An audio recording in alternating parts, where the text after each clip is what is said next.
আসসালামু আলাইকুম ভাই। ওয়ালাইকুম আসসালাম। কি করছেন? ওই কুশি গাছের ডুগা ঘুরাই দিচ্ছি। আচ্ছা, এই কুশি গাছের ডুগাগুলো কি জন্য ঘুরাই দিচ্ছেন? এই সাইডি পথের পরে চলে আসছে টালের ভিতরে আগুয়ে দিচ্ছি। তাই? হ্যাঁ, তিনটে আইটে যাবে না ভিতরে।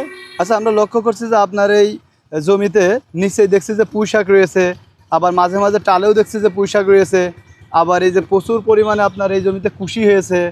তো আসলে এটা কিভাবে কি বলেন তো আমাদের? ও ভাই ফার্স্টে ধরো এই উস্তের টাল ছিল। হ্যাঁ। উস্তের টাল ভেঙে লাল শাক বনিলাম।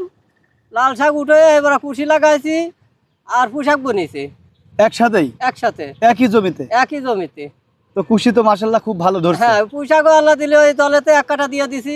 এক কাটা দিয়ে হ্যাঁ, দিয়েছে? এক কাটা দিয়ে দিছি। এখন এই যে কুশি হয়ে গেছে আর পুঁশাক হয়ে গেছে, দুইটাই? দুটোই হয়ে গেছে। আবার এদিকে টালে কুশি প্রচুর পরিমাণে ধরছে। হ্যাঁ, আবার ওই যে টালের তলে আবার এই যে পুঁশাক কেটে আবার সবুজ শাক বুনে দিছি। কি সবুজ শাক বুনলেন এই তলে?